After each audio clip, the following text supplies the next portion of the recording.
అందరికీ praise lord. దేవుని నామమునే మహిమ కలుగును గాక. ఈ జూన్ నెలలో దేవుడు మనకు అద్భుతమైనటువంటి పాఠాన్ని నేర్పించబోతున్నాడు. ఈ జూన్ నెల మనల్ని విలువైనటువంటి అద్భుతమైన పాఠాన్ని నేర్పుతుంది. అదేంటంటే ఈ జూన్ నెల అనగా ఈ యొక్క 12వ తారీఖులలో స్కూల్ అంటూ కూడా రీఓపెన్ అవ్వడం జరిగింది. కొంతమంది పిల్లలు ఇంకో స్కూల్లో నుండి ఇంకో స్కూల్కి, ఇంకో కాలేజీలో ఉన్నవారు మరొక కాలేజీలోనికి జాయిన్ అవుతూ ఉంటారు. అనగా ఇంకో కాలేజీ నుండి ఇంకో స్కూల్కి ట్రాన్స్ఫర్ జరుగుతూ ఉంటుంది. అదేవిధంగా మన ఆధ్యాత్మిక జీవితంలో కూడా ట్రాన్స్ఫర్మేషన్ జరగాలి. మనం కూడా మార్పు చెందుతూ ఉండాలి. మనం కూడా మారుతూ ఉండాలి.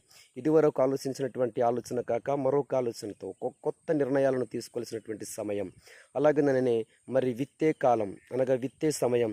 ఎక్కువగా రైతన్నలు విత్తుతూ ఉంటారు. అనగా మన జీవితంలో కూడా విలువైనటువంటి ఈ మంచినైనటువంటి ఈ హృదయంలో వాక్యం విత్తుకోవాలని రాయబడింది. గలతీయులకు రాసిన పత్రిక 6:7 వాక్యంలో చూస్తే గనక మనుషుడు ఏమి విత్తునో అదే పంట కొయ్యని రాయబడింది. కాబట్టి మనం విత్తే సమయం ఇది.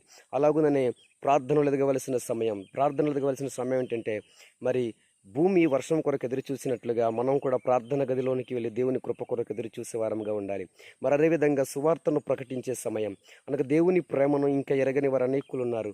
ఆ ప్రేమను ఇతరులకు వెళ్ళి మనం సువార్తను ప్రకటించాలి. అనగా ఒక్క ఆత్మను రక్షించాలనే భారంతో సువార్త ప్రకటించాలి. మరొకటి ఏంటంటే ఆత్మీయ ఫలాలను ఫలించే సమయం. అనగా ఆత్మీయ ఫలాలు అనగా ప్రేమ, సమాధానము, దయ, ఇలాంటి ఆత్మీయ మంచి ఫలాలతో మనము ఫలించాలి. మరొకటి ఏంటంటే ఈ యొక్క జూన్ మాసంలో దేవుడు మనలను కొత్త అభిషేకము, కొత్త ఆత్మ వరాలు ఫలాలతో దేవుడు మనలను నింపును గాక.